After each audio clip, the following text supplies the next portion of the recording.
All right, hey everyone, welcome to our TokiTV. Good morning, happy Sunday. Um, we've got a show for you guys. So before we start getting into it and going around the room, I'm telling everyone who's watching right now and who's on the screen, go ahead and hit the share button.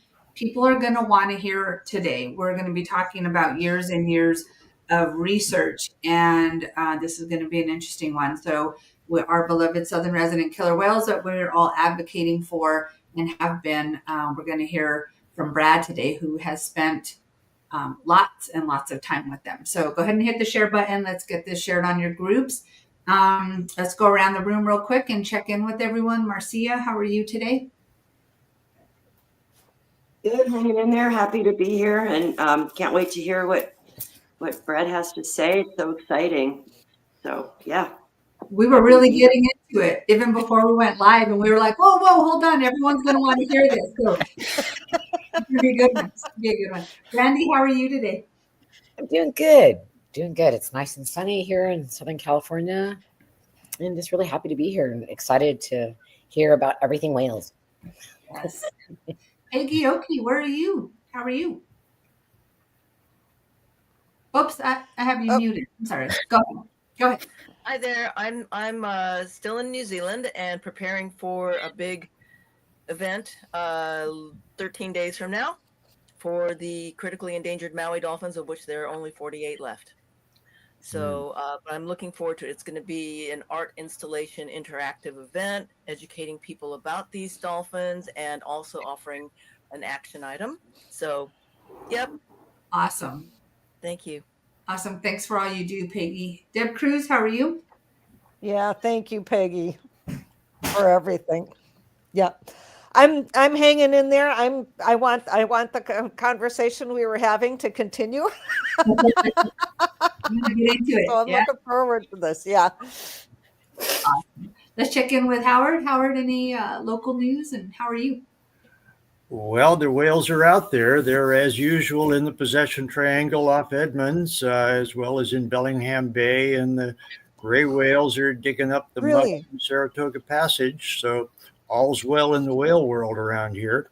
I'm just looking forward to hearing from Brad. I really appreciate you coming on today. It's going to be fantastic to hear your experiences. You've been out there with the whales for decades and up and down the coast and just experiencing how they live. You know, when you do the research, you also just kind of soak up how they live. And I just want to sort of, hear your impressions and your times with them, the population and the individuals.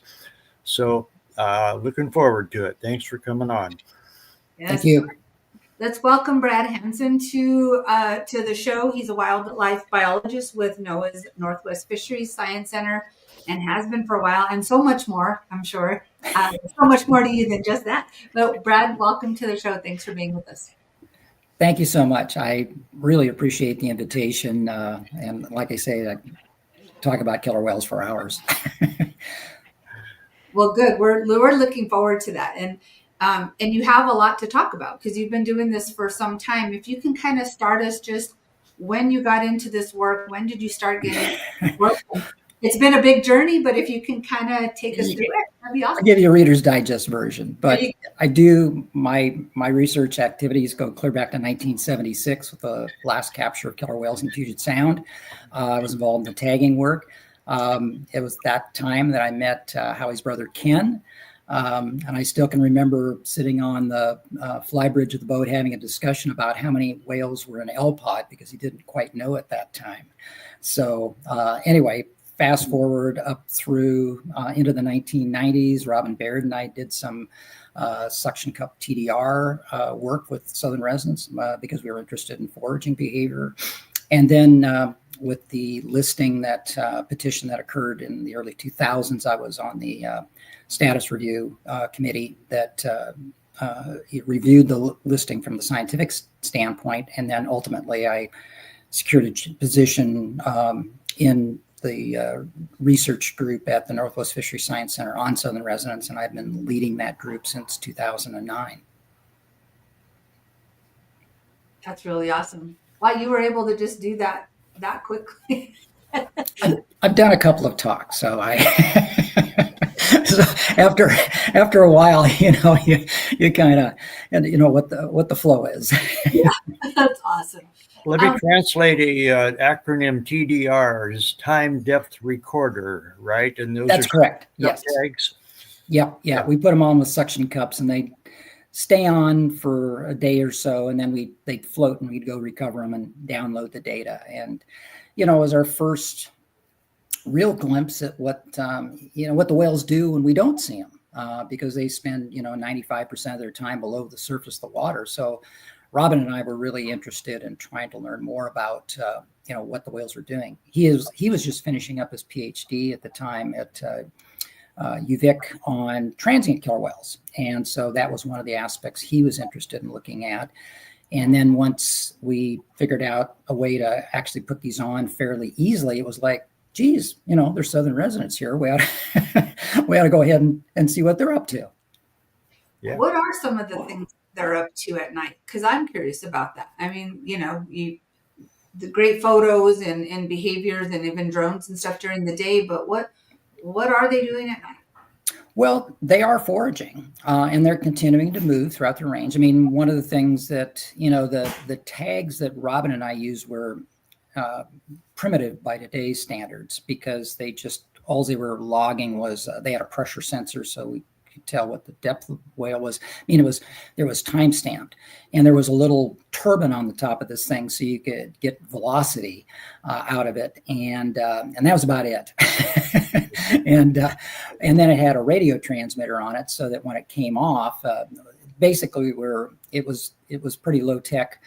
We were using roof rack suction cups from Canadian Tire to attach the tags to the whales at the time. And anyway, the way we would test these suction cups is we would put them on the refrigerator. We'd go to Canadian Tire, and we'd buy like a whole rack full of these things. And we put them on the refrigerator, and the ones that were still in the refrigerator in the morning were the ones we would use for the research. So it's very high tech.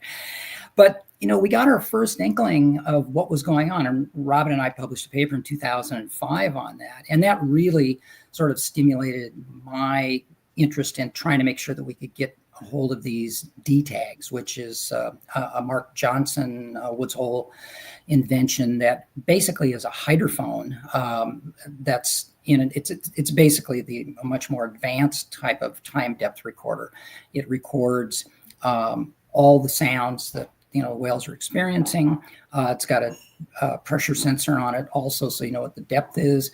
What makes it really interesting is it's got these accelerometers in it, so you can basically reconstruct the dives of the whales in 3 dimensions. And so this was something I really pushed for shortly after Robin and I had finished up that paper, to get our hands on these things, because they were in demand. And we did start a project I think it was about 2008, using these. And so over the course of a decade, we had done basically 2 projects. We were just, early on, we were just looking at what their dive behavior looked like during the day. And then in the late teens, we actually got the next generation of the D tags, which actually had location information. They had a fast lock GPS on them. So we were putting on tags on the whales late in the day, and then getting information on their nighttime behavior. And so Marla Holt in our group and Jenny Tennyson, who was a postdoc with us now at the University of Washington, have been analyzing those data. And they are fascinating. It's an incredible treasure trove of a glimpse into what the whales are, doing. And so the main reason we were looking at nighttime foraging behavior, because this was something that was supported by Department of Fisheries and Oceans Canada, because part of the funding that they had been receiving was to try to see if there were any mitigations for the expansion of the Trans Mountain Pipeline. And i.e. what they were trying to do was understand, if the whales aren't foraging at night, is that a time when commercial traffic, should come through? Well, as it turns out, the whales do forage at night. And so we've learned a lot about, what the foraging behavior of the whales are, both day and night, and differences in, between sexes and age classes and so on and so forth. And Marla and Jenny have done just an incredible job of mining those data sets and coming up with, some really important results that, in fact, have really helped lead the way to some of the distance regulations that have just recently gone into effect. The state embraced those and the science there and put it to work. So, this is really what the purpose of the science that we do at the agency isn't just for research itself. It's all management driven. So everything that we do is responding to a need that was identified in the recovery plan and the action plan under the species in the spotlight that NIMS has. So these are all things that the management side of the house, which is led by my colleague Lynn Berry, we talk constantly, and we have meetings to try to make sure that we're getting the information that they need so that they can essentially apply that to the management question sometimes of the day. Because as you can expect, there's things that come up and, that new projects. It's because anytime, now that a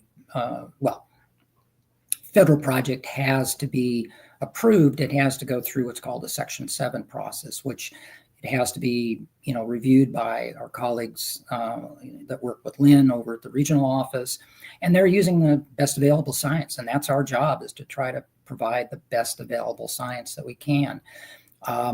We don't learn things as fast as I would like to sometimes. We've been at this now 20 years. I like to jokingly say that killer whale science progresses about 3 to 4 miles an hour, which is about the speed the whales swim at. And of course, one of the things about science is that for every question that you ask, you might get an answer, but you usually get 2 or 3 more questions that you're interested in. And that to me is the exciting part of science, is that there is no usually conclusion to it, but new tools and techniques come along that allow us to, I look back on the last 20 years and I think to myself, oh, wow.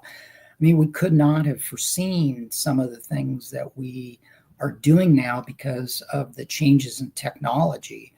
And, genetics in particular is one of those areas that I wish they won't let me in the genetics lab. I got a C in college in genetics. So anyway, it was funny, the first field season that we were out in 2004, we didn't really even know if we could collect scales and tissues like John Ford had done. And the paper that he published in 1998, it was, they had spent, they had accumulated samples over the prior 20 or so years that they published in the 1998 paper. And we're just like, geez, if it took them that long to, get those samples, how long would it take us to do? Well, we were a bit critical of the conclusions that John had, Robin Baird and myself.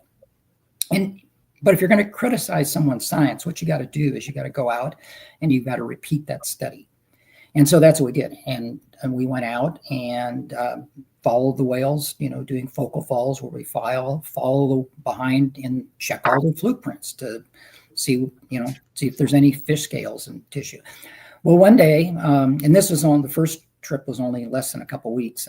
I unfortunately had to, it was late August, and I had a bunch of administrative paperwork to deal with. So Robin was leading the field crew. And he calls me up and says, hey, he says, we just picked up something that looks like whale poop. And he said, do you want it? And I said, sure. Yeah, throw it in a Ziploc bag. I'll take it up to the 3rd floor. I said, maybe they can do something. Well, the 3rd floor is our genetics lab.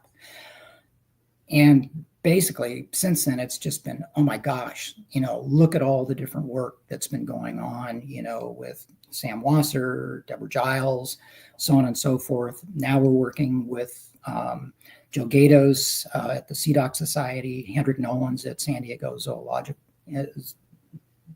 Zoological Wildlife. I never can get the acronym completely correct. It's the Zoo and Wildlife Alliance, I think. And anyway, it's just, amazing the things that we've been able to look at, and in large part because there's just been this incredible expansion of genetic capabilities. When we collected those first 10 scale samples and in 2004, the primary way that these things were identified to species and whatnot was to look at the scales. And so there were people that were specifically trained to do that. And I remember John Sneva with Washington Department of Wildlife, who we lost a couple of years ago. It's just amazing. I thought, well, I'd really like to see this. I mean, I have a degree in fisheries, but I hate to admit it, I never took a class in salmon biology. I took a couple other, classes on fish. But anyway, so I go down to John's office in Olympia, and he's sitting in front. Everybody, well, all of you folks probably remember what a microfiche looks like from the library. They're just a big magnifying thing. So I had 10 envelopes, and each one of them had scales on them.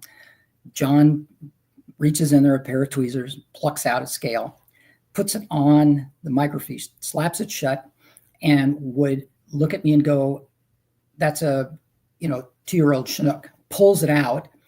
We're literally done in about 2 minutes.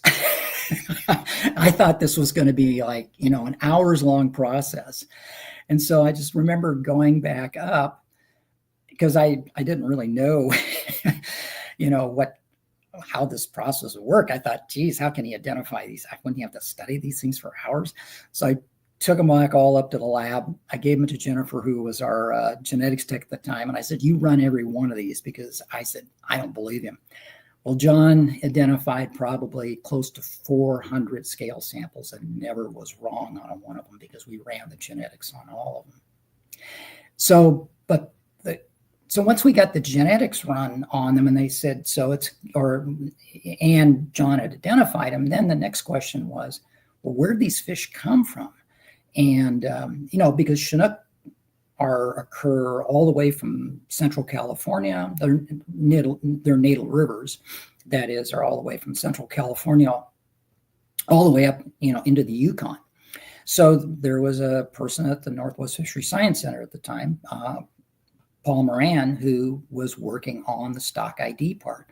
And I remember going into his office not too long after we had identified this stuff in these scales back in 2004. And I said, so Paul, can you tell me where these things came from? And he said, not yet. He said, give me another year. He said, we'll be there. We're basically creating a genetic library of all these different scale samples from all these different fish genetically to differentiate them. And sure enough, a couple of years later, we were able to do that. And all of that effort that we then proceeded to collect, samples through about 2008 or so. And that went into the paper that we published in 2010 that basically looked at, not only what species were the whales eating in inland waters, but, it turned out to be Chinook primarily from the Fraser River. And that was just something that we couldn't have done 20 years ago, prior at that point in time. I mean, it was just the genetics was progressing. And the same thing with regard to using feces to identify the diet of the whales. I had come across a paper by a researcher by the name of Bruce Deagle down in, I think, Australia. And Bruce, most of the way that diet of seals and sea lions and whatnot have been done to that point is you go out in the rookery and you scoop up the poop and you go back and you look at the hard parts. Well, Bruce was actually working on trying to figure out how to do this genetically. And so I went to Mike Ford, who was our division director at the time, who's also a geneticist, and I said, hey, Mike, can we do this? Because one of the things you want to try to do in science when you come at a particular question like diet is come at it from different angles and see if you get the same answer, because every potential type of tool that you use may have some sort of bias you collected. And we were concerned that only the fish that the whales needed to, bring up to the surface for some reason were we were getting samples from. And so anyway, we were concerned that there might be some biases, associated with that. So, but whereas the feces would give us potentially a better picture. Well, as I mentioned, I mean, there were some genetic techniques around at the time, but it took us about 2 or 3 years to find a place that could actually run these samples like this, like Bruce was doing, at least in the US, and that was back at Purdue University. And so, but it was so expensive at the time that, and this is about 2008 or 9, that we had to pool a bunch of our samples in order to be able to, because I think it was going to cost us, something like $30,000 or whatever, just to run a handful of samples. Well, fast forward to 2014, we were able to buy a machine that we could run that could now run each individual sample. And so there's just sort of been this, incredible exponential increase in the genetic capabilities. We've gone through the same thing with the genetics of the whales. I mean, we'd collected biopsy samples, starting in the mid 2000s, and by the late teens, we were actually able to get the entire southern resident killer whale genome run.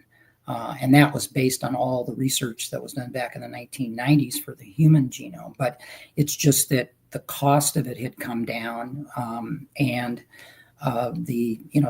it could be done so much more quickly. I mean, it took us a couple of years. Recently, the Canadians did the same thing for northern residents. They ran twice the number of samples we did back in about 2018. And they did it for half the price. So it just shows how this technology is continuing to increase. And this was really what allowed us to be able to understand the inbreeding in southern residents relative to these other populations.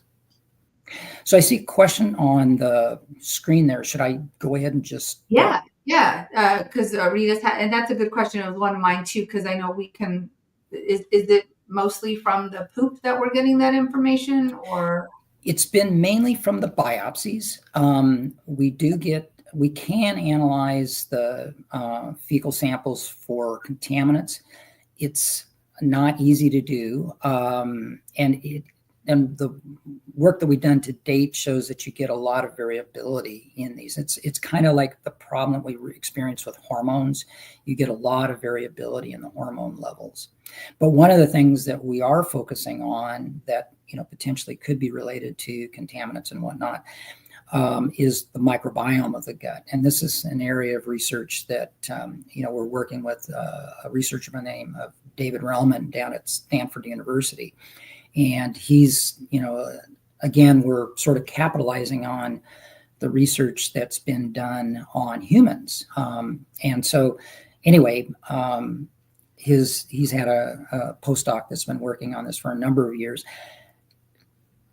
To say that it's not challenging, I don't really, it's sort of beyond my level of understanding, but what we're interested in trying to look at is, could contaminants play a role in, the health of the animals, and do we see that affected in their microbiome? So that's one of the things. I mean, because most of the information that we have on toxicology basically comes from the biopsy samples that we collected up until 2015. And so we have not collected biopsy samples since that time, but we're still continuing to use those. We're actually working on a paper on diet using those biopsy samples that we collected. I'll move on to the next question here. It says, Chinook along the coast, do they differ because of their locations, genetics? Well, I'll preface this by saying, first of all, I'm not a salmon expert. I've learned a lot about salmon over the years, especially Chinook. I mean, Chinook are fascinating because they have an incredibly wide range, but there are lots of different stocks within these different river systems. So the fish that are in the Central Valley are distinct from those that are in, say, the Klamath or the Oregon coast. The Columbia River has several different stocks of Chinook salmon. In Puget Sound here, it's a little bit different because we have used hatcheries a lot to produce these salmon. So we basically have wild fish that still go back to the Skagit River, but most of them are hatchery propagation. And we have basically two different stocks. The Green River was used as the source stock for these hatchery operations, starting way back. And this is before we really knew what the importance of these genetics were, to the life history of these populations. And the Fraser River, for instance, has 5 different stocks. So there's and the Washington coast is different too. So anyway, there's quite a number of different stocks, and the reason that these stocks are usually different is primarily because of their timing of their return. So like spring Chinook, the return to the Fraser River, they are going to start going up the river sometime in and around June. And those fish go all the way up to the highest reaches of the Fraser River. And then those are followed by the summer stocks. There's 2 spring stocks, there's 2 summer stocks, and then there's a fall stock. And so the summer stocks are returning in July and August. And then you have the fall fish that return in and around September. And those fish are basically only going up as far as the Harrison River and maybe some of the other tributaries in the lower part of the Fraser River. And then by the middle-ish of September, Chinook are pretty much done. That year of fish have returned and gone up the river, and then the whales have to switch over to something else. Yeah. And I'll take a breath there. Let somebody else talk. I was gonna say, you know a lot more about salmon than I do, then, because that was pretty good. That was good information. Peggy has a question. Yes, thanks so much for being on the show, Brad. Just respect all of your work, your dedication for all these years. I was wondering about there's this issue of the bycatch that's been happening with the Alaskan trawlers and the orcas that were actually killed as a result. And I'm just wondering, like, I thought of an idea and hoping that there is data that could be helpful. And that would be, as far as the actual tracking, there must be a lot of scientists, I'm hoping, out there tracking the migration patterns of the various species of fish, including the Chinook salmon. And there was also, that issue of the high level of bycatch that put the fishery on hold for a month or something. But I thought, well, if there's really fairly accurate, reliable data on the migrations, like if people are out there monitoring regularly, even that would probably be even better.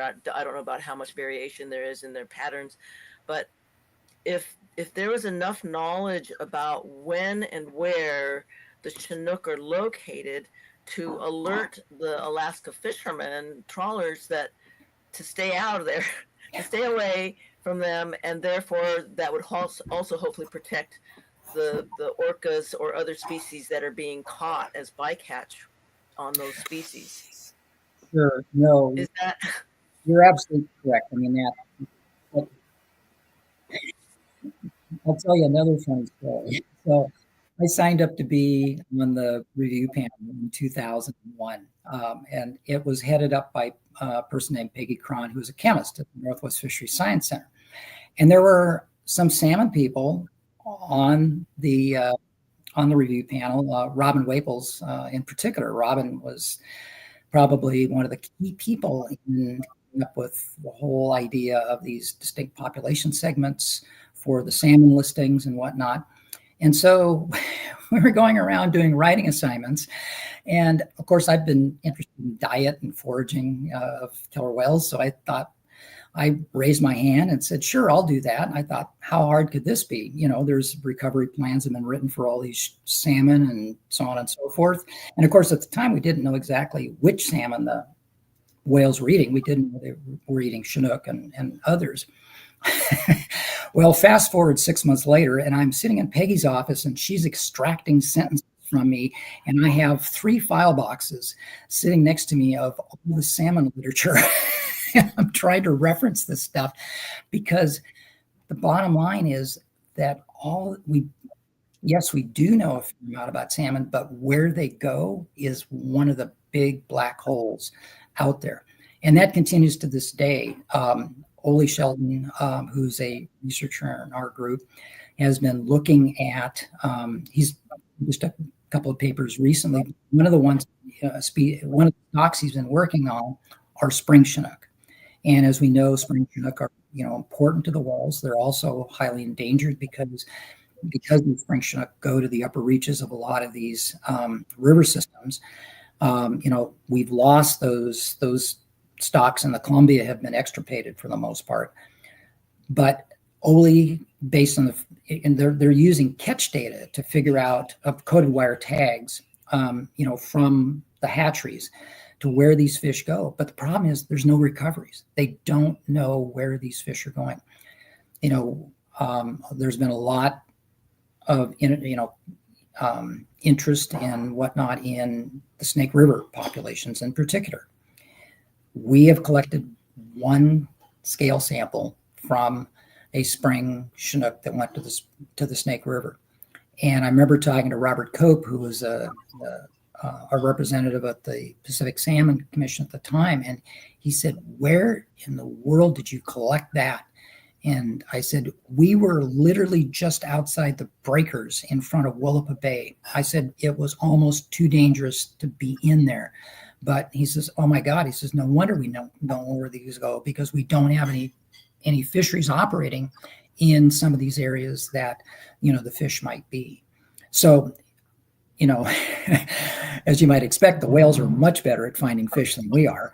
And, but it just really points that to some major data gaps that exist in where these salmon occur. We know, yes, that they go to the North Pacific, but we don't really know. That's a huge area, and we don't know exactly where those fish are spending time.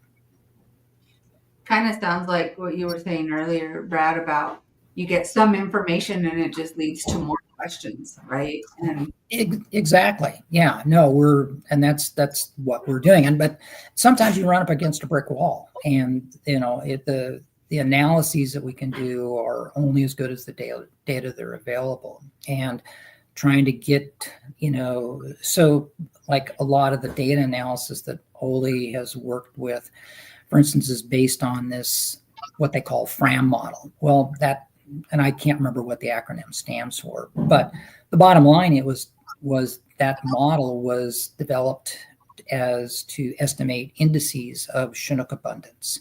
It was never designed to try to figure out how many fish were in the sea. They just, you can't get that level of information typically. I mean, it's in some cases, yeah, like fall Chinook, it's much more straightforward. Ole's done an incredible job of getting fairly good estimates of where those fish are throughout the year during times that salmon fisheries have operated. Because one of the challenges now is just because salmon fisheries, with the advent of the listings back in the early 1990s, they've curtailed a lot of the salmon fisheries that were operating in the open ocean. So we don't really know if those fish are still sort of in the same places. We think they are, but that's still a big assumption. But there have been some test fisheries that have been going on, and they've been using this tool that I've mentioned, what's called GSI, genetic stock identification, that was developed in the mid 2000s to look at that. And that's something that in our 2021 paper, because we were interested in trying to get an idea what the whales were eating on the outer coast, we compared that to what the test fishery and the coated wire tag recoveries looked like, because we wanted to get an idea. Like, we had a relatively small sample size, and so was that giving us a somewhat accurate answer? And I think the answer is yes. We do have a pretty good idea of what they're eating. There's still some gaps. I guess what I'm more concerned about is maybe, just the whole concept of shifting baselines. We collected a baseline for, inland waters back in the, 2000s, mid 2000s, and then the outer coast work was in the teens. As you all are well aware, the whales are spending a lot more time out at Swisher Bank area. So I'm happy to report that fortunately our Canadian colleagues at Department of Fisheries and Oceans, Sheila Thornton and Cam Freshwater, had completed a report detailing what they have found out there during the summer months. And the short story is, guess what? They still eat Chinook out there, which is just goes to point out how, and it's many of the stocks that we found. We actually did have some data in our 2010 paper that John Ford had provided to me that was collected out toward the west entrance. It wasn't out on Swisher itself. It was just along the coast. But the main thing is we didn't see any differences there in between what we were collecting in the San Juans and what they had collected out at the western part of the Strait of Juan de Fuca. It was just earlier, because it takes a while for the fish to migrate in. I have a question. You mentioned the paper, and every 5 years, right? It's a 5-year study that you're talking about. Is that correct? No, the papers that I'm talking about are our actual scientific publications. Okay. So the regional office, you're correct. Yes, they produce a status review every 5 years. And so, the clock started ticking in 2005 when the listing was finalized. And so then every 5 years we have basically an update of that. So okay. Anyway. There's going to be another one coming out 2026. Is that? Yeah, that's correct. Yeah. Well, because I was fascinated by it because it sounds like that paper review, and I'll get to you, Peggy, 1 second. That paper review is kind of, from what I read anyways, really guiding, helping keep them on the endangered species list, right? Like the information that you guys are providing from there is relevant to. Right, absolutely. No, it does. They're in the recovery plan that was published in 2008. There are a very specific set of recovery criteria, and obviously the population has to increase for that to happen. It's more than just an increase. It's a certain amount of increase over a certain amount of time. Obviously, we're not even coming close to meeting that, and it's no end of source of frustration for us. And that's, events like what we had this December, even September when we were out with L90, and then subsequently, with J-Pod in Puget Sound, it's heartbreaking to see, the future of the population sort of slip through our their grip. And you spent some good time on the water with 61 and 62. Let's get to Peggy's question real quick, and then maybe we can show some of that, some of those photos that you sent. Sure. Yeah. Your time there. I hope it's a simple question. As far as the poop samples and other testing, well, I guess it's primarily poop samples. Are the scientists able to discern how much? Like, are the southern resident orcas actually eating any of the hatchery fish? Any of the hatchery salmon? Oh yeah, absolutely. Now let me back up, because one of the things we've been trying to do is to get stock ID for these Chinook out of feces.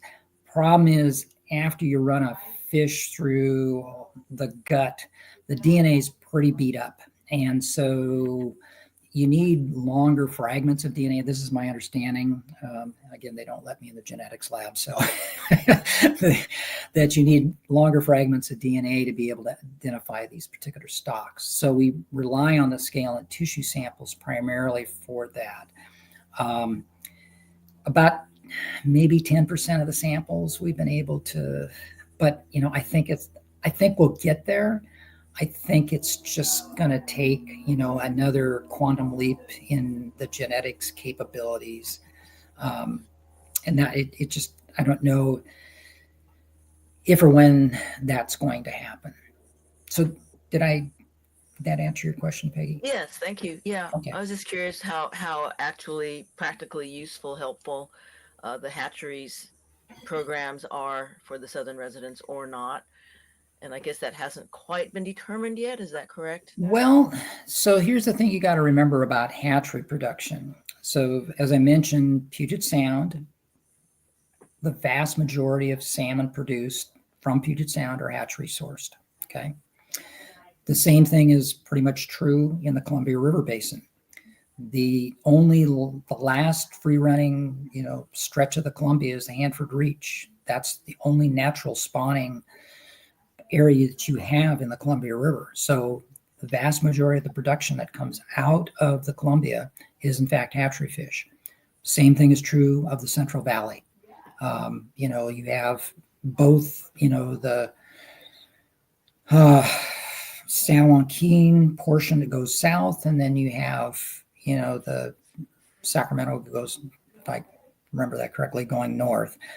The interesting thing in California is that, you actually have 4 different stocks. You have a spring, summer, fall, and winter stock. And of course, the winter stock is, they're all endangered, but the winter stock in particular. And a lot of that habitat was lost. Part of the problem is we don't know what exactly we lost in the Central Valley, because a lot of that habitat was disturbed back during the gold rush era, and so there were no baseline studies available. But there are fish that are returning to those different river systems and whatnot. And I mean, I guess that's the one thing that I always gives me hope with salmon restoration and recovery, is that they are really tough fish, and if you give them a little bit of habitat, they're going to use it.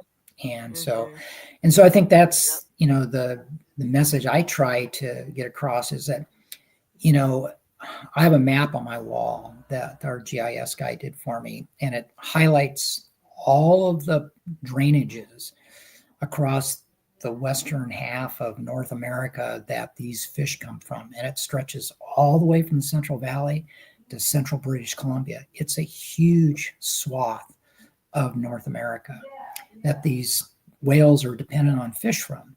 And so, early on, the managers are saying, so which runs do we focus on?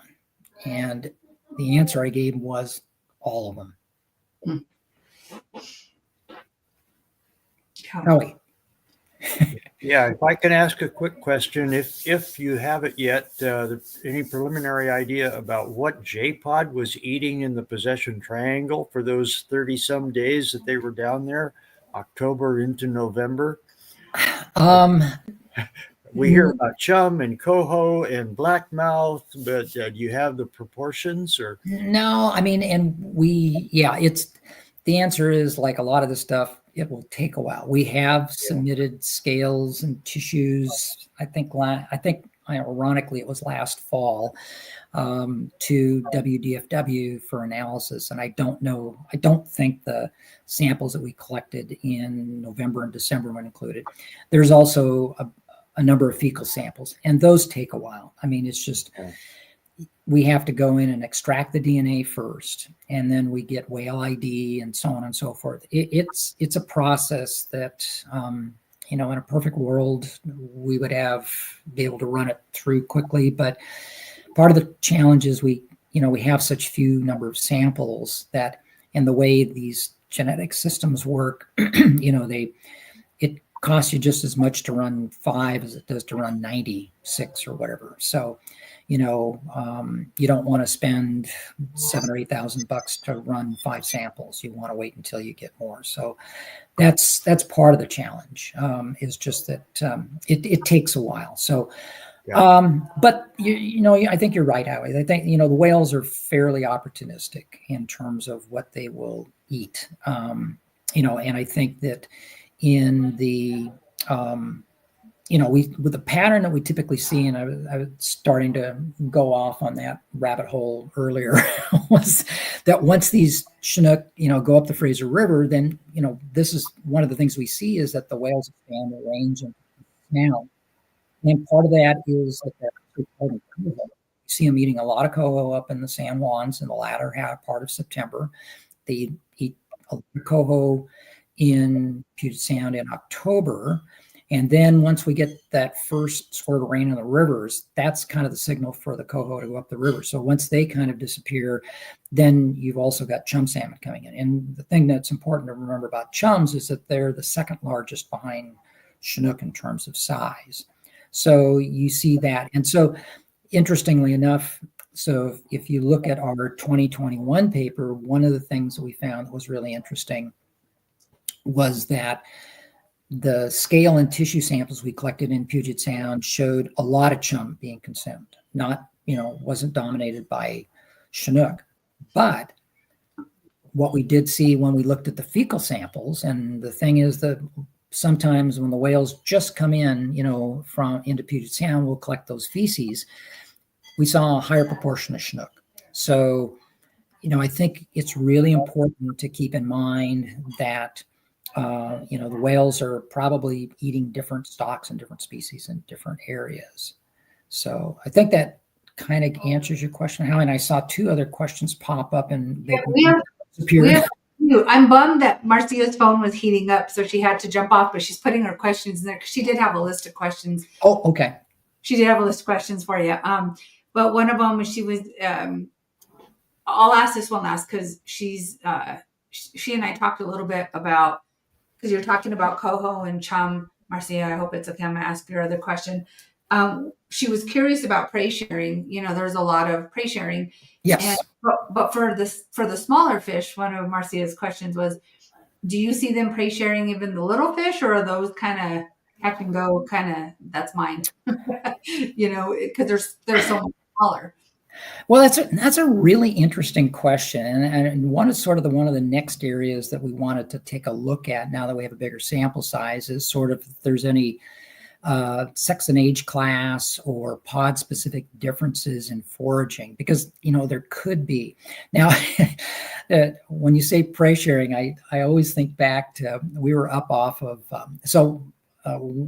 one of the things is that these whales do eat a number of other things besides salmon, and that includes flatfish. And I'll never forget a couple of whales, juvenile whales, as you might expect, playing keep away with a flounder up off of Point Roberts.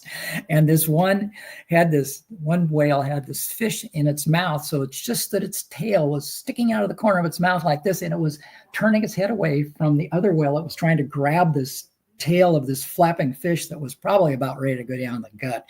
And so I think even on smaller fish, they might prey share. We've actually seen some things where Big Brother has come along and stolen little sister's fish from her and things like this. So it's not, there are family dynamics, I guess, out there.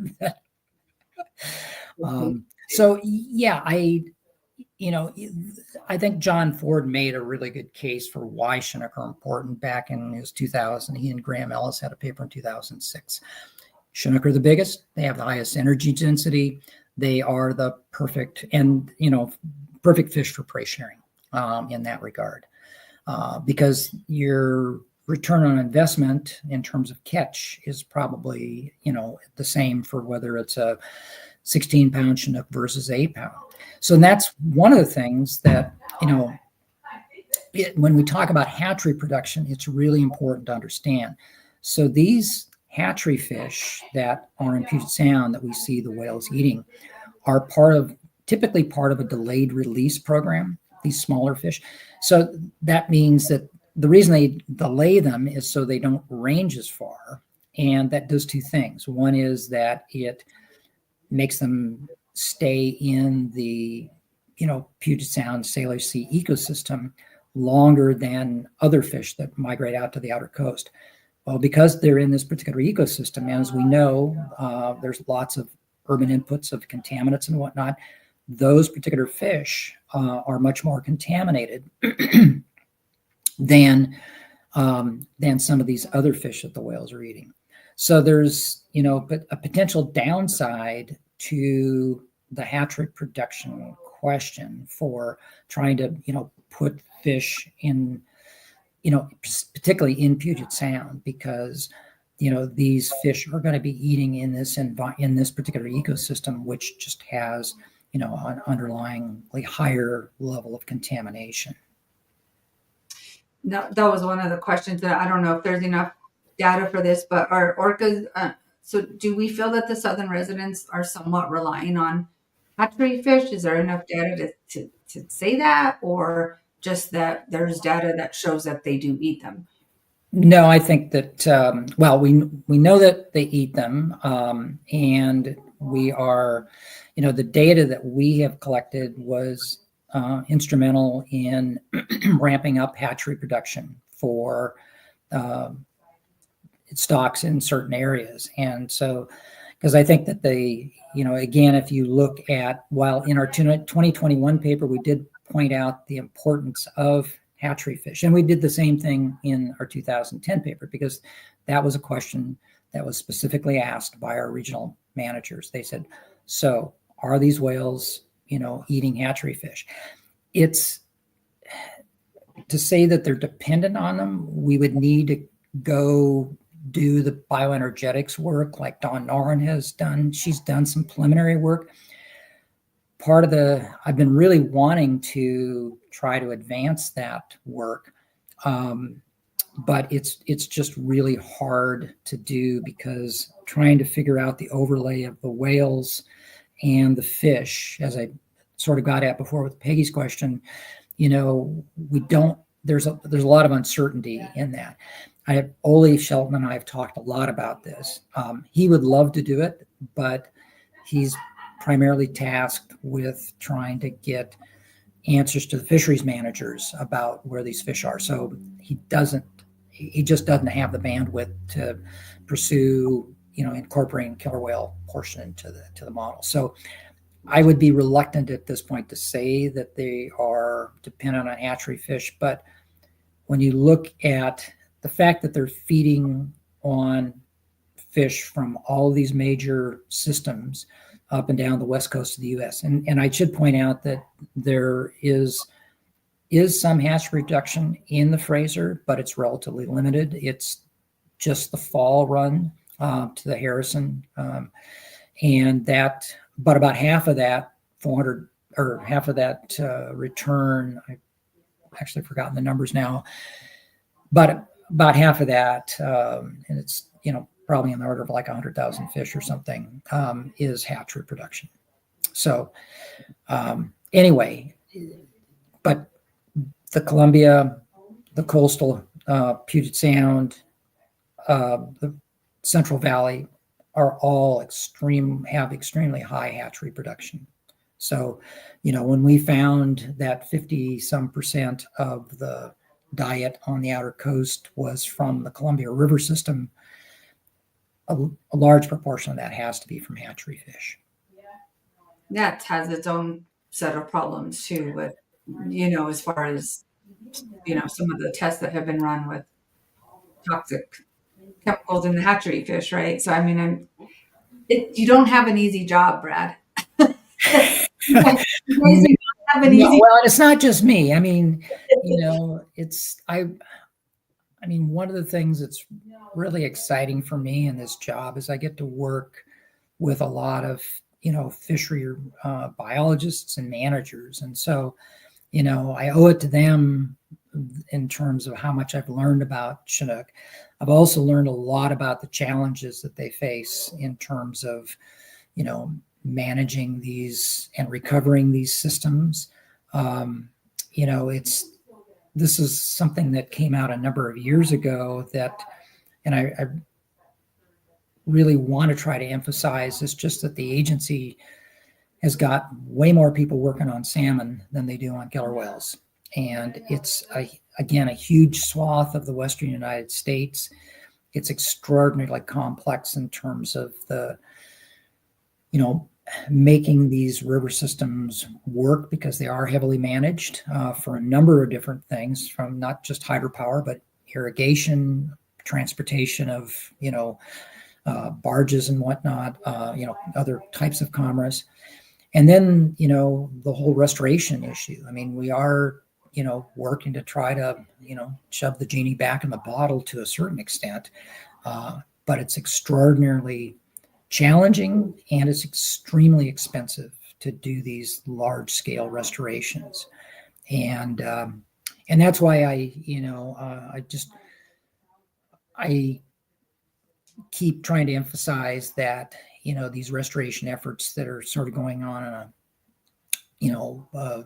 sometimes patchwork basis are still valuable because they still put more fish in those river systems. And the more fish we have going back to those river systems are more potential prey for southern residents. I mean, it's particularly exciting when we see things like the Klamath River, where now these fish are going to have a chance to, go up and use that. I mean, we've collected fish from, the Klamath. I think we have one sample. I'm hoping that we'll see more. But that's the thing, the whales go down to California. They don't have access to a lot of different stocks. It's basically all California stocks, because just, again, a little bit about the biology of Chinook salmon. When they come out of the river systems and they migrate out as smolts, they all essentially turn right and they go north. And the question is, how far north do they go? The fall fish typically don't go clear to the Gulf of Alaska. They tend to stay more on the continental shelf and kind of go back and forth and up and down and that sort of thing. But those spring fish and summer fish, they typically go, way up north into the Gulf of Alaska. Some are on the continental shelf, some may be out in the main basin. But the other thing, I try to emphasize that the whales are eating different things. And what we don't really understand is how, I think that the whales, if they had it their way, would eat Chinook 24/7. But I'm a picky eater, so I kind of get it. So, but I think it's important to recognize what we have seen is the whales, and whether or not this is because of the the ways the stocks are structured, the whales eat other things, and so we don't want to ignore the other things that the whales eat too, because we could, enhancing some of those stocks or species might be important. For instance, they eat steelhead, which just blew the steelhead biologists away. That's like these fish that they've been, have tracked, they just come smoking in down the coast from, up in Alaska. And they, basically go in, and the steelhead, of course, are different because they'll go in and spawn and come back out. The way the fish are there a relatively short period of time, and yet they were nailing them. And it's just, is it how, because we collected 9 scale samples from steelhead, and it's like, how did they get 9 of these things? They said, we don't get them in fisheries out there, but part of it is, the time of year and so on and so forth. And, I go back to, A73, everybody remembers Springer. Everybody was really concerned about, whether or not she was foraging. This is 2002. But anyway, the thing was that we were concerned about her foraging. And then one day I went out, she chased a fish up under the boat, and the fish was hiding in the outboard motors. And fortunately, I had a salmon net on board. And so I hauled this fish out, put it on the deck, and took a scale. Again, hadn't taken any salmon classes, and I took a picture because I wasn't sure what species it was.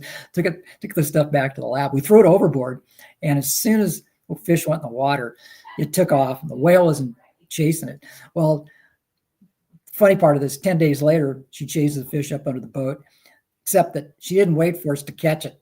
Next thing I know, she comes shooting out with this thing crossways in her mouth, and blood streaking out of the fish. She thought, I'm not going to wait around for these guys to catch this fish. And then so I see a question that says, what do you see as their biggest threat? I think that, the whales face a number of different challenges, and I tend to take a prey-centric view on this because a lot of the challenges that the whales face are all related to prey. So we have 4 major risk factors. And One of them is just prey abundance, and we know that Chinook salmon and a lot of these other prey species are just a fraction of what they were historically. So that said, when we talk about prey accessibility, this is where vessel noise comes in, because if there's masking of the communication signals, and so the whales are not able to detect the fish because of this background noise, that's going to limit their foraging opportunities. So this is where, vessel regulations potentially can be important. The work that Echo and Quiet Sound are doing to try to get commercial vessel traffic to slow to, just even a 3 dB drop may be enough to help the whales catch just a few more fish. And then the prey quality aspect is the third thing, which is, we basically had listed, as I said, prey, prey is the sort of the broad structure was a broad category was prey availability. Vessels and noise was the second. And as I pointed out, that's really a prey accessibility problem. And then the third thing was contaminants. And we really didn't know much even about health, but the contaminant part is really sort of gets at prey quality. And there's two aspects to it. There's the contaminants that are in the fish. That's one. But also one of the things that we've seen on Chinook salmon is they've decreased in size over the years.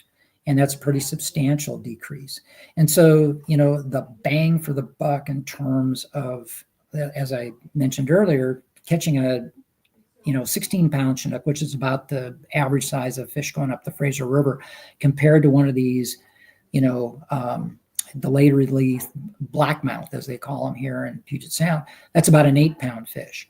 So if they have to spend the same amount of time and energy to catch that 16-pound fish or that 8-pound fish that they do the 16, that's going to put them in a deficit. And so the fourth and final aspect, risk factor was small population size, which means basically inbreeding. And so what we think is that the analyses that, Marty Cardos led the paper a couple of years ago that outlined inbreeding as being, it's a major challenge. There's no two ways around it. But these other environmental factors are likely potentially exacerbating the inbreeding issue. So, I was hoping 20 some years ago when I started on this that we would figure out it was like one thing. The bottom line is it's probably four things and they're all interconnected. So we just have to continue to pursue, trying to figure out what can we, what can we control to maximize the opportunities for the whales on a variety of things and make the environmental healthier place, promote foraging opportunities. And that, like I say, extends up, with habitat restoration and those sorts of things. The big question, I think, and I do want to acknowledge, because I respect your time, and I do want to show some of the photos. Well, like I said, I can talk all afternoon, but I assume everybody was got to go. God, I got to go eat lunch. You can stand with us all day. Yeah. So J61 and J62, we want to get to that, and it kind of goes into what you're talking about, because we're talking about what's the biggest threat. What the next thing I want to ask before getting to the pictures, and I do want to hear about your time on the water with Telepod. What can we do? What can we, as because everyone watching and that will watch throughout the week, it's always the thing is, how can we help? Like, do you have any suggestions for us on what we can do, or how can we support you guys or support others? What do we do? How do we help? Well, as I mentioned, it's it extends just beyond the whales themselves, I guess, in terms of they're dependent on fish that come out of watersheds all up and down, the western half of the United States. And I think that trying, there's a large population, a diverse set of, interests, concerns, points of views, values, perspectives. One thing about killer whales is that there's hardly a person that I've ever met that didn't love them. So they are iconic, and it's something where that can be used to our collective advantage in terms of mobilizing public support. But I think the challenge is trying to make the connections. The fact that that the whales are dependent on fish from hundreds of miles up the Fraser or Columbia River or from the Central Valley is a foreign concept, I think, to a lot of people out there. And 18% of the scale samples we collected on the outer coast were from the Central Valley. Wow.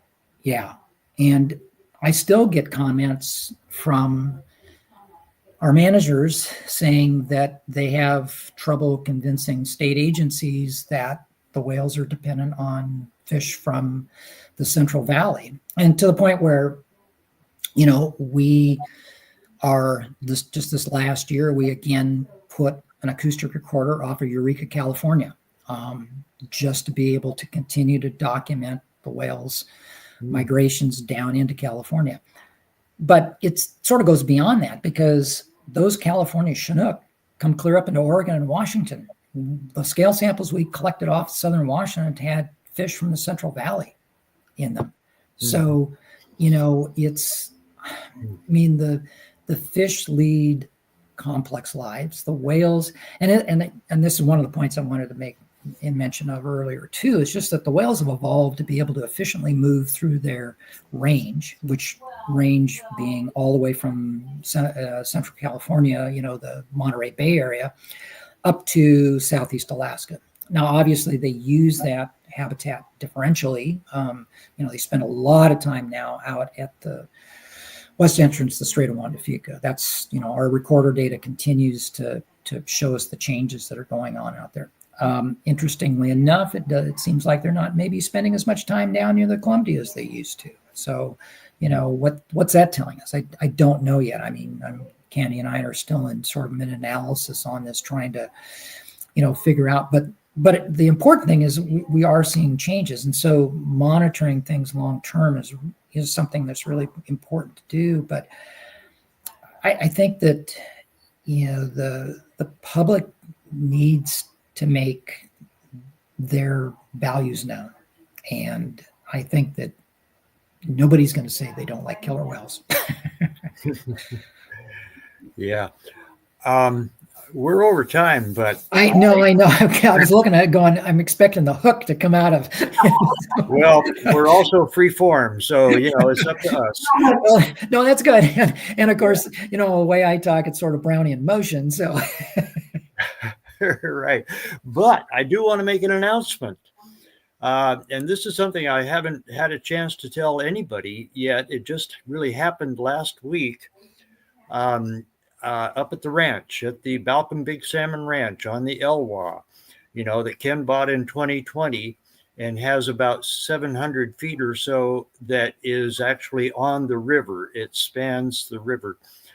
And we met with Jamie Michael, who is the Lower Elwha Clallam Tribe habitat restoration specialist.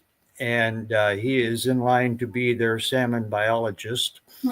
And he has done restoration, and he looked at the property, and there is a lower stretch of the property that has expanding beyond that 700 feet because the adjacent property is now owned by the tribe. So what he has just already requested from the Salmon Recovery Funding Board is a preliminary funding for the design work to go into creating a side channel, because that stretch of the Elwha has such rapid current that there's no fine gravel. It's all big boulders. So there's no spawning. There's no reds in that whole stretch. So what his preliminary design is to cut a channel. And Darren Croft, the executive director, Center for Whale Research, and I walked into the woods there and discovered a wetlands, standing water wetlands, that was formerly, a couple of hundred years ago, a side channel of the Elwha. So it's a no-brainer. It's really already there. It's just got to be dug back out. And then the installation of the large woody debris and the rocks and everything to slow the water and meander it so that it makes ideal Chinook spawning grounds. So that, I mean, it's, you know, it's only a quarter mile at most, but in that stretch could be, you know, a couple of hundred reds of, you know, Chinook reds. And that would be a couple of thousand smolts eventually that would go out. And that would be, you know, who knows, 1,000 or 2,000 or 3,000, 4,000, who knows, of adult Chinook coming back that could be, you know, nutrition for southern residents. So that, I mean, it's, you know, it's going to be years, mainly in the funding, but Sure. it's going to be 3 or 4 years maybe before that's really dug and you know, we can see it. But the process is underway already. So that way, that property will actually produce salmon. You know, I mean, it's been a symbolic gesture of the value of salmon restoration and the, you know, removal of the dams, but it can actually be a factor in producing more salmon for southern residents. So we're excited about it. That sounds really cool. That's great, Howie. I was going to say that now. I don't know because I'm not really a salmon biologist. My understanding is that one of the things that DFO has done is side channel enhancement. So they don't, with the exception of Lower Harrison, they don't really do hatchery work. But so what they did do is they have some side channels that have been developed. And so you're absolutely right. That's the sort of habitat enhancements and restoration work. And I mean, obviously that wouldn't be possible without the dam removals on, you know, on the Elwha. And, you know, like I say, with salmon, build it and they will come. Right, right. And it can be built to be ideal salmon spawning habitat. So yeah, and you're absolutely right. It's these side channels that are really important. I mean, this is one, I think, of the challenges with the Elwha is that, and again, I'm not a salmon biologist. This is just what I've been told. You know, it's a very pristine system, but, you know, it's a very steep system, and it does not have a lot of habitat for, just as you're indicating, these side channels, which are critically important for spawning habitat. Is for my non salmon biologist perspective, what I've been told. So yep, we're learning. yeah, no, and I can learn. It's just, like I say, I still have all those boxes. There was actually more than that in my. They're not in my office anymore, but you know, there's been a tremendous amount of work done on this, and it's having the collective, you know, will and the money to do it. It's extraordinarily expensive. That's the big delay. Yeah, I'd like to get started tomorrow, but it'll be 3 or 4 years. Yeah. Thanks, Brad. If you're willing to stay with us for another 10-ish minutes, I do want to talk about J61 and J61. Absolutely. Yeah. But I also don't want to ignore a question Deb Cruz had. And threats, how about threats from microplastics and changes in water temperature? Any of that in the data? Well, those are good questions.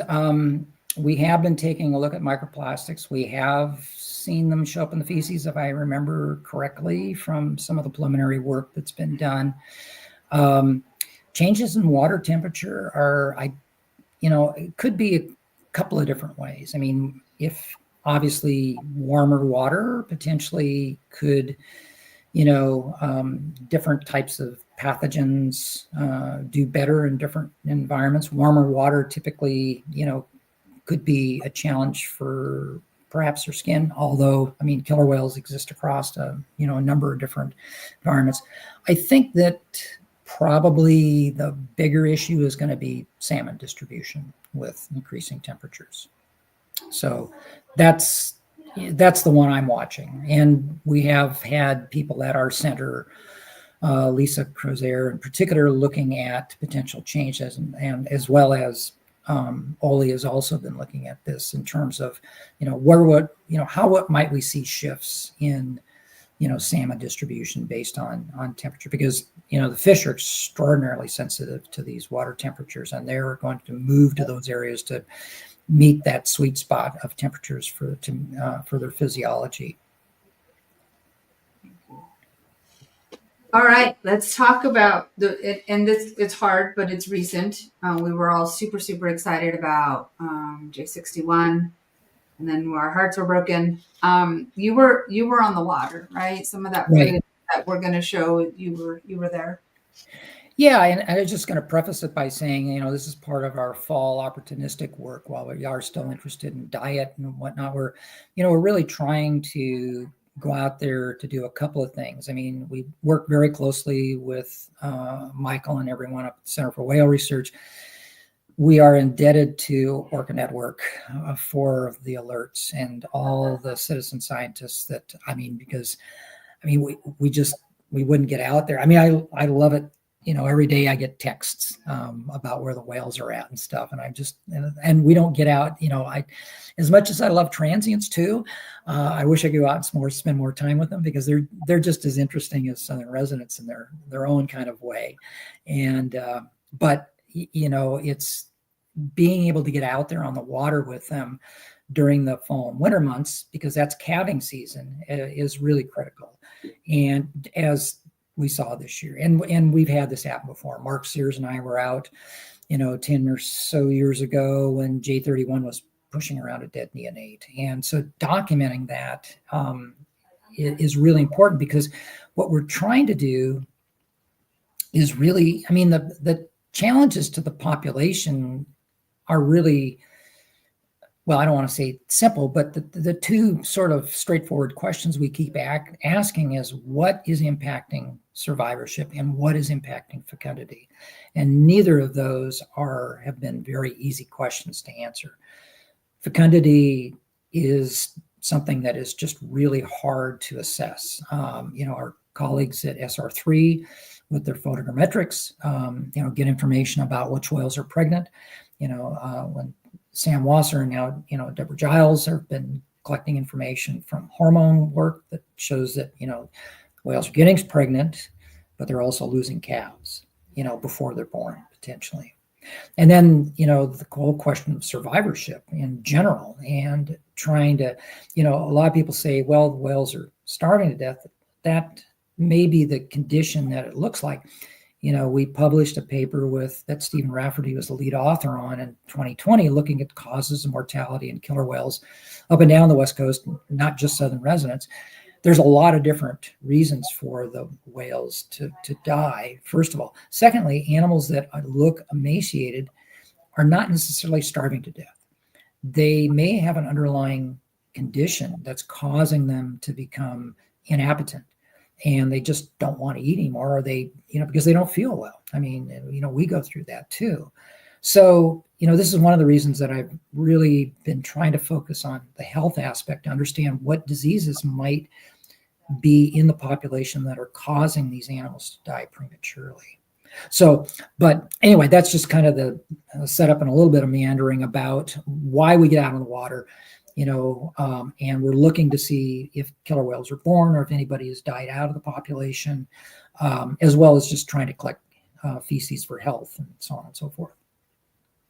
Awesome. Well, I'll go ahead and play this, and feel free to talk, Sure. kind of tell us what's going on. on. And if people have questions, this is basically just Paul Hillman at our Alaska Fisheries Science Center was good enough to pull all this together.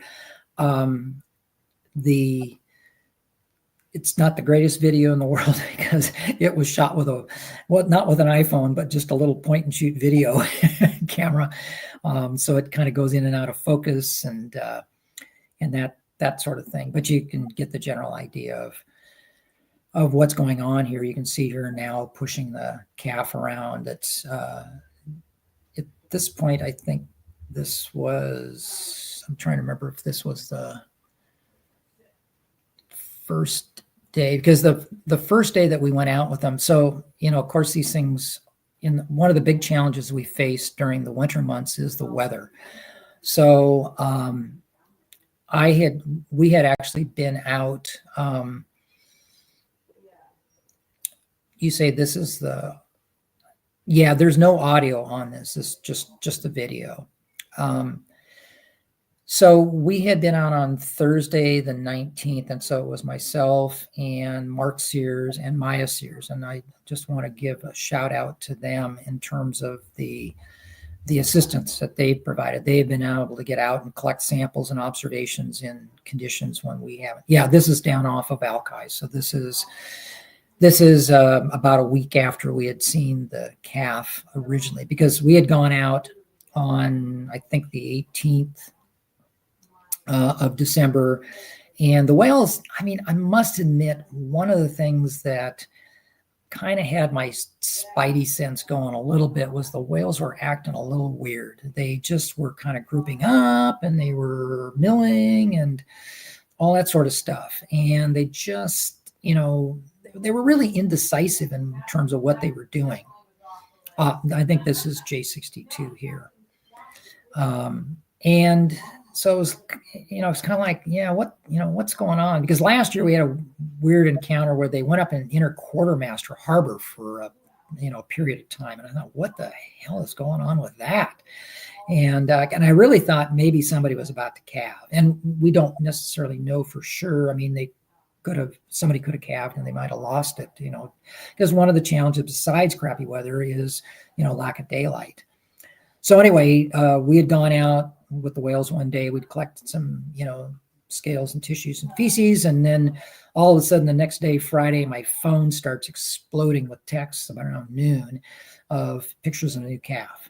And then, of course, I immediately look at the weather, and it's going to be horrible for the next 2 days. And it looked like it even into Monday. So we were actually scheduled to go out of town. And so we went up to San Juan, and I'm watching the weather. And then all of a sudden it's like, God, there might be a weather window on Monday. So I called Mark and I said, hey, if this 3:30 forecast holds, I said, we're going to be on the 6:25 boat. And I said, I'll go down to the office, have the boat all hooked up, and we'll go out on Monday. And sure enough, we got a weather window. And that was when we were able to get out and get the first video of when 61 was alive with her mom. But that was the first clue that something wasn't quite right with that calf. I mean, it was just seemed like there was a lot of chaos going on, lots of whales, surrounding mom and the calf. And the fact, what was hard to interpret, we'd sent the video up to have Michael and Dave look at it to get their input. I mean, one of the challenges that we face is, we've been doing this for 20 some years.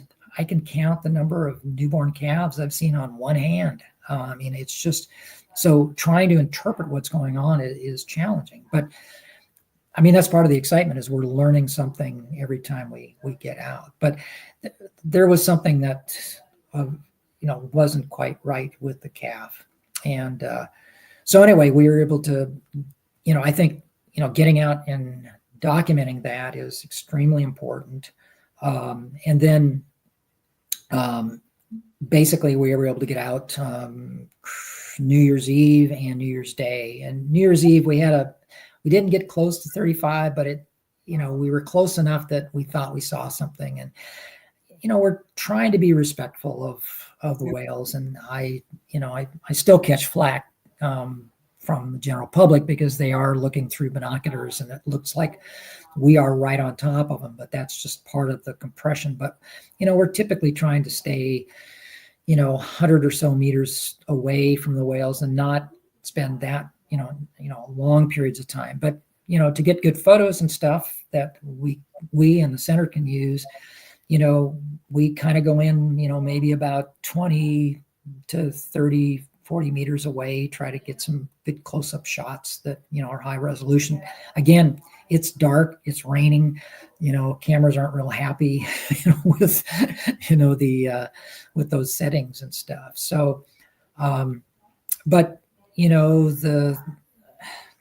I think the main thing I try to do is focus on, the new births that are successful. And, thank God this is a female. It was heartbreaking that 61s was also a female because, as everybody's aware, when you lose, a female, you're not losing just her, you're also losing her reproductive potential. And so, in order for the population to grow, we just need to have these, the animals have to calve. They're hopefully going to be females, and they're hopefully going to survive. But survivorship in these juvenile animals is, it's not guaranteed by any stretch. I mean, the Olesiak, a number of years ago in his 1990 publication said that, the survival rate was, about 50%. But, the problem is we have females that aren't reproducing, when they should, they should be having their first successful calf around 15. We're not seeing that. They should be having a calf every 5 years. We're not necessarily seeing that either. And then if they don't survive to, senescence in the early 40s, they're probably not producing, a calf that lasts 1 or 2 calves. And in this case, I mean, one of my concerns was just that J35 had calved 4 years ago, not 5. And I'm not familiar with what the photogrammetric data shows. We haven't seen any reporting out of that yet. But just, the whales are they need 3 years to basically wean the calf. And then they become pregnant probably shortly thereafter because it's a 17 months gestation period. And then they have to recover physically. And because the, lactation is just a huge burden for them in terms of the caloric output. So I don't know. I'm speculating, but maybe she just didn't. We don't know if this calf was born, I don't want to say prematurely. I mean, it looked about the right size and so on and so forth. And we did the best we could in terms of trying to get as close as we could, but be respectful of the whales and whatnot. So, yeah, I mean, I'm really delighted that with J62 because it continues to give us hope. This is not how. I mean, I must admit, back in 2015, when we had, that baby boom, I thought, this is it. This is like 1978. They're going to take off again. They're going to go, and we're going to see that population climb back, to the, up into the 90s or more, and that just didn't happen. So, but we just have to try to keep working on all the different fronts that we are to understand what's going on and try to keep that science there that points to these different risk factors that continue to be challenges for the population so that the managers can say, look, we've been telling you for 10 years, this needs to be done. Let's go do it. And that's where the public support's got to come in and say, they've got to tell the people that make the decisions, regulation wise, financing, so on and so forth. This is what we have to do to, secure these animals' future. Thank you so much, Brad. And I think, like you said, there's so many diverse populations with different views and ideas of what can help them. But the key thing really is education, because if they don't have the facts, then they can't pursue any avenue to help them. So, people like you and Howard and Center for Whale Research and, being able to provide these facts is really important. And then people will go about their views and, their beliefs and what they think should happen, but they can't do it.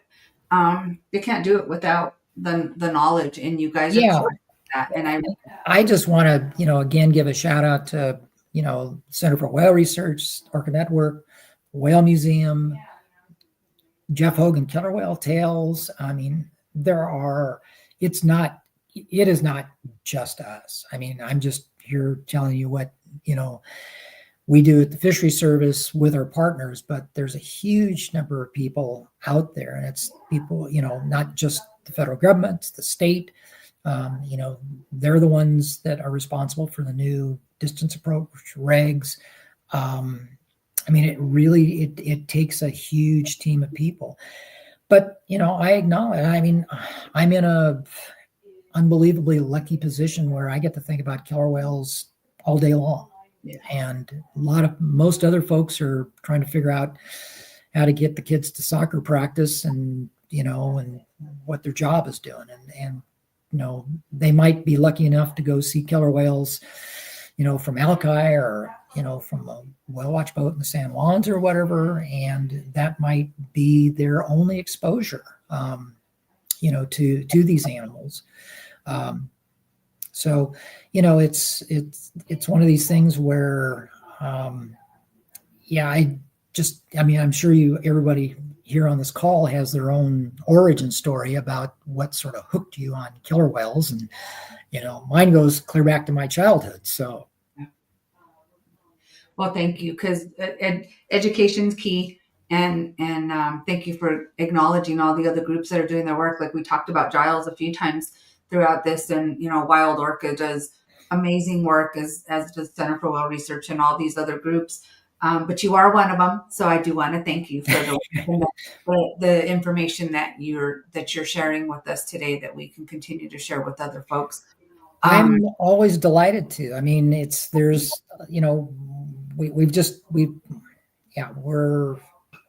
We've still got lots to do. So, well, maybe before that 2026 report comes out, you can come back on and give us a sneak peek into any new findings for yeah. We have new stuff that's coming out all the time. I must admit I'm probably not as good as I should be in terms of, we work, our comms people are always asking us what's coming up. I'm not great about making sure that we get our websites updated. But they've also changed the formats now. So we used to have a lot of detailed information on there, and they've kind of gone to a much more generic format. And this was a number of years ago, just so that there's kind of a standardized look to these things. So, and they haven't made like I say, I think part of the reason they did that was that it was quite the rabbit hole in terms of, everybody had a different page and all that sort of stuff. But no, I'm always happy to, share what we're up to and whatnot. And you're welcome. I really appreciate everybody's ongoing interest. Yeah, no, you're welcome anytime. We can't end the show without asking about the salmon hat stuff. Well, have you seen them? Have you? Yes, we have. But I must admit, Candy and I were talking about this. It's, the whales, we see the whales play with their food a lot. And I don't know that it's necessarily a recent phenomenon. I think that it's probably ongoing. It's just that, maybe people had noticed it more. But it seems like, yeah, especially with juveniles. God, these juveniles, I tell you, they're just like teenage humans. They're always dinking around doing stuff. That's like, God, and I must admit, we spent a lot of time with the whales, and it's like, God, you guys, don't you want to eat? We'd really, really appreciate it if you eat right now, because so we could get some samples, or wouldn't somebody just please poop? And they're all socializing and they're breaching and doing all this stuff. And we were talking about early on, it's, what's it like to be out with the whales? And it's like, they kind of do the same thing. They switch between a number of different categories. So they're foraging, or they're traveling, or they're socializing, or whatever. And it all kind of looks the same, but the different behaviors, but on any given day, it's somewhat similar, but it always is different. I don't know. Every time they surface, I'm just like, oh, wow, look at that. There's a whale. And I've been that way since I was 10. So that's awesome. All right. I'm going to give Howard last. Hey, Susan.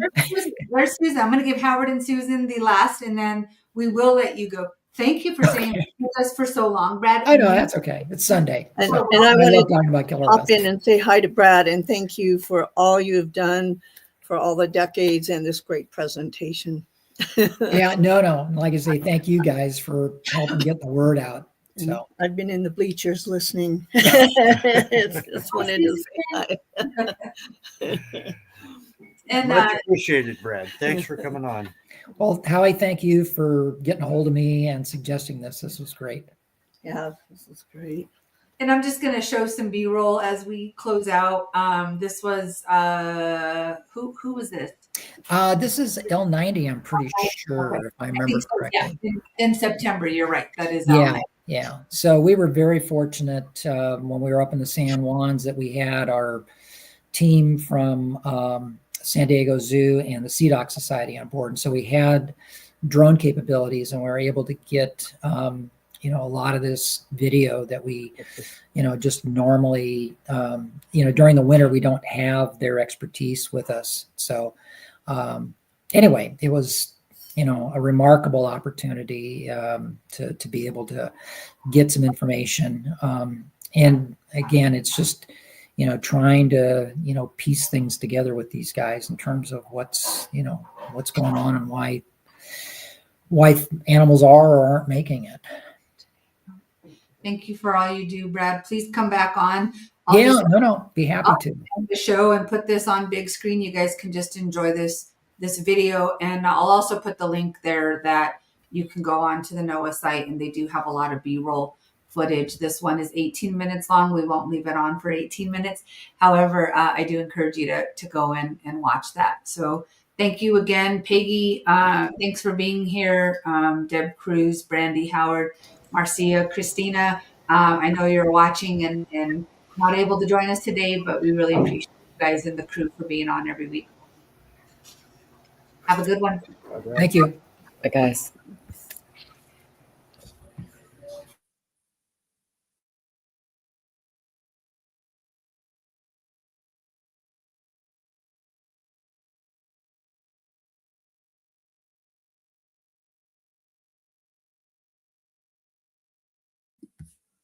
Did everybody leave?